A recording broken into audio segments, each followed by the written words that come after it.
You do not want to miss how God teaches us about angels and their assignments. Stay tuned, because this will change your life. I was just trying to say, and God says, if money will speak to you, how will you hear me? If money will tell you what to do, how are you going to hear when I'm speaking to you?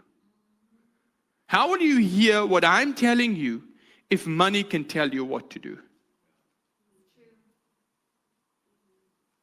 Guess what I did? I bought the more expensive countertop.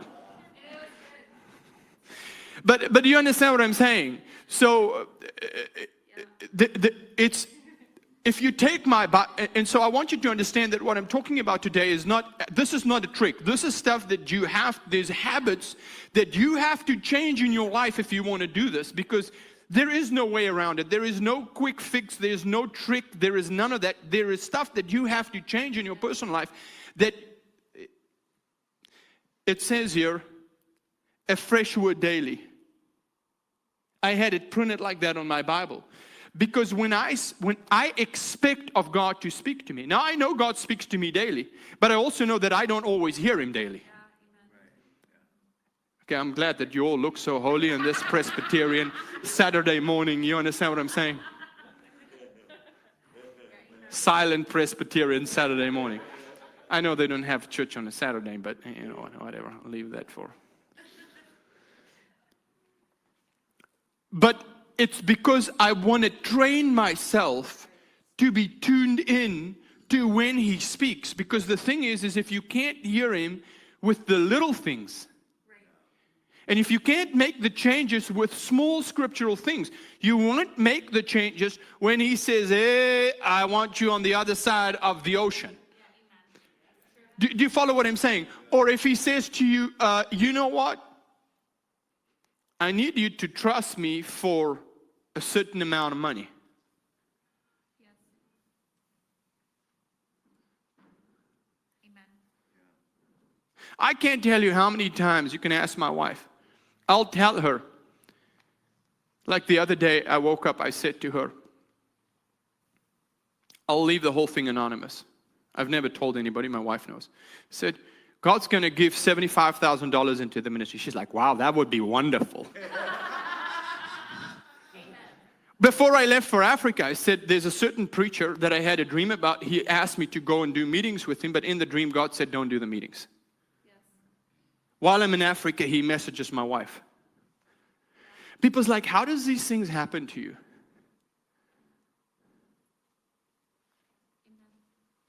I obey with little things.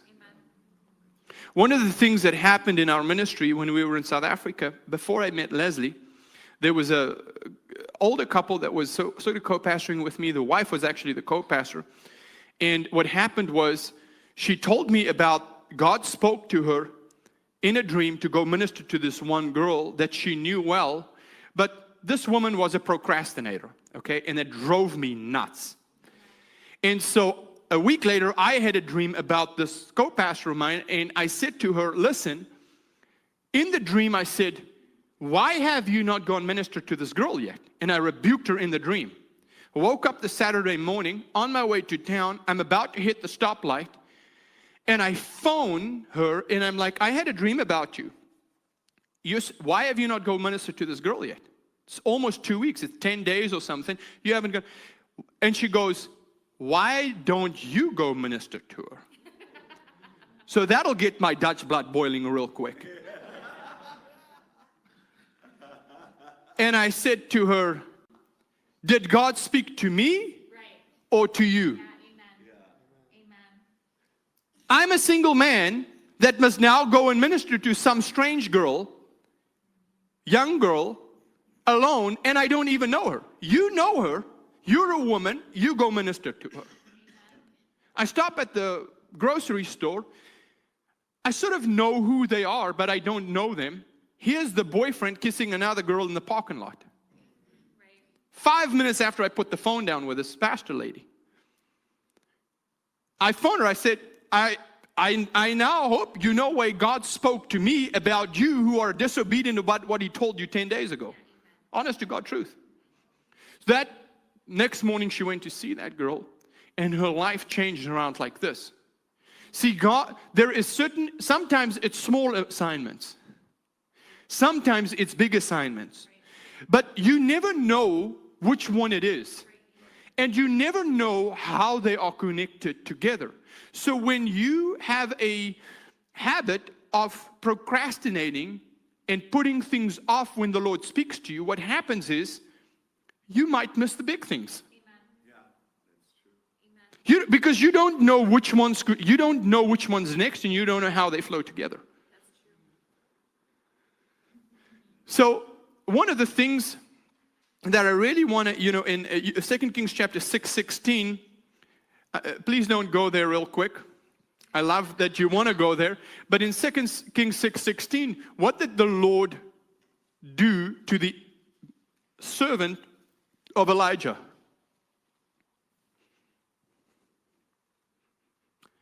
The servant of Elijah was afraid. And Elijah prayed that his eyes be opened. And you could see the myriads of angels with chariots of fire all around them. Amen.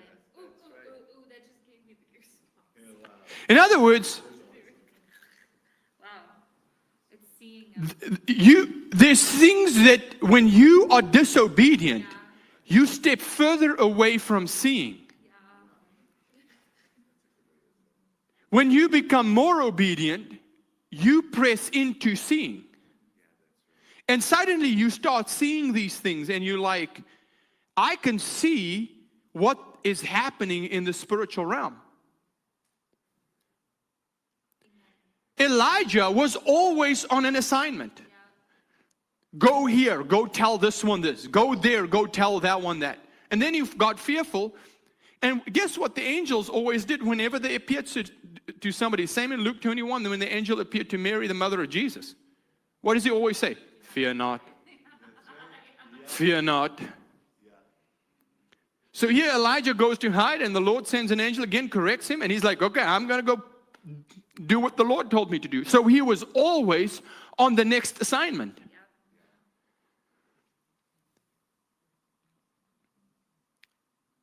You understand?